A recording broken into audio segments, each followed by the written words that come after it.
গাড়ি দিয়া বুঝছো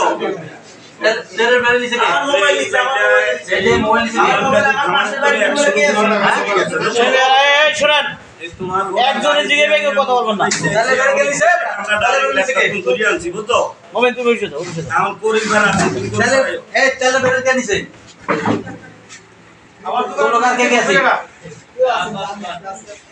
তাই আরো কেউ আছে বলে গাড়ি কার কোন ধরতি তোর লগে কে আছিল এটা কো তুই আরে গাড়ি আছে আমার এদিকে সহযোগিতা করতে আগে হ্যাঁ গাড়ি দিয়া নিছো তার তোর লগে মুরগি আনছে কে গাড়ি তুই এসেছিস কোন আনতো না মুরগি আর এই বুঝছেন তুই আনছস কটা মুরগি কটা হ্যাঁ 200 উপরে মুরগি নিছে আজকে কটা আনছো রাত্রে নোমান গাজী সাহেব 19টা মুরগি আপনার যে মুরগি আমার আপনার কি কি ক্ষয়ক্ষতি হয়েছে বলেন তো আমার পুষ্টিতে মাছ থাকে না এবং এই মুরগি এ পর্যন্ত মানে আমার 200 উপর মুরগি নিয়ে গেছে প্রতিদিন প্রোডাকশন করবে তখন আমি চিন্তা করলাম আমার প্রোডাকশন কমে না কালকে রাতে উনি আমার মুরগি বের করে নিয়েছি আমার নেট 1% নেট সিগারেট বলে মুরগি বের করে নিয়েছি এখন আমি বুঝতে মুরগি পাইছি লেত্রা দোকানদার জিজ্ঞাসা করলাম যে উনি এই একদম মাছ ধরে 15-20 টাকা প্রতি রেগুলার মুরগি আনতো জিজ্ঞাসা করলাম তো ওনার খামার কই হলুদ বিল্ডিং আমার লোক আসছে নাম্বার আছে দাঁড়ান আমি দাঁড়াইছি কত পরে মুরগি টাকা জমা গেছে। আচ্ছা ঠিক আছে এখন আমাদের এখানে আমাদের লেত্রা সাংবাদিক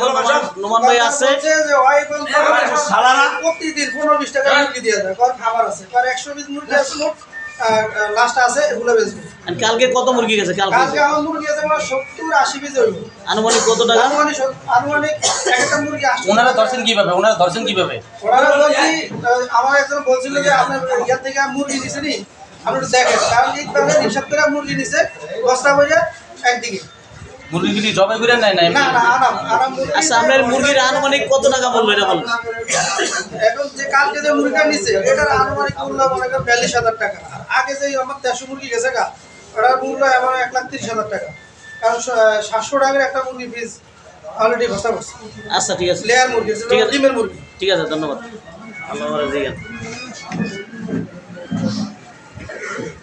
আলদিন ভাই এসে গেলাম তার দোকানদার বলছে যে আলদিন ভাই কাছে কয়টা আপনার কাছে আপনার মুরগি কাছে না আমি তো ডিলার মানে আমার মোবাইল মুরগিগুলো এইটা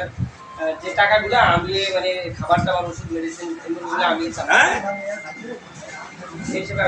প্রিয় দর্শক এই যে নোমান গাজী সাহেব গত পরশু তার খামার থেকে তার খামারে জাল পেতে অনেকগুলো মাছ ধরা হয়েছে সেই জালও আমরা উদ্ধার করছি গতকালকে সেই নিউজও আমরা করেছি এটা একটা ফয়সালা আগামীকাল সকাল 10টায় হওয়ার কথা থানা পুলিশের মাধ্যমে জানানো হয়েছিল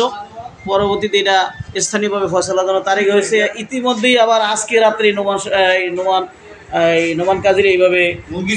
মুরগি খাবার শুরু হলো আসলেই একের পর এক নোমান কাজীর মুরগি মাছ তারপরে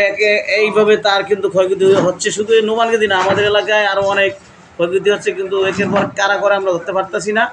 এখন যে মাছ যারা ধরেছে তাদেরকেও আমরা ধরেছি জাল আমাদের আছে এবং আমরা সেটাও আমরা আশা করি কালকে 10টায় ফয়সালা করবো আর এখন এইটা স্থানীয়দের মতামতে এখন বর্তমানে আমাদের পার্টি অফিসে আছে এখান থেকে সিদ্ধান্ত হওয়ার পর হয়তো থানায় বা স্থানীয়রা কী হয় এটা আলোচনার পরে অবশ্যই আমরা আপনাদেরকে জানাবো আমাদের সাথে থাকুন ধন্যবাদ সবাইকে।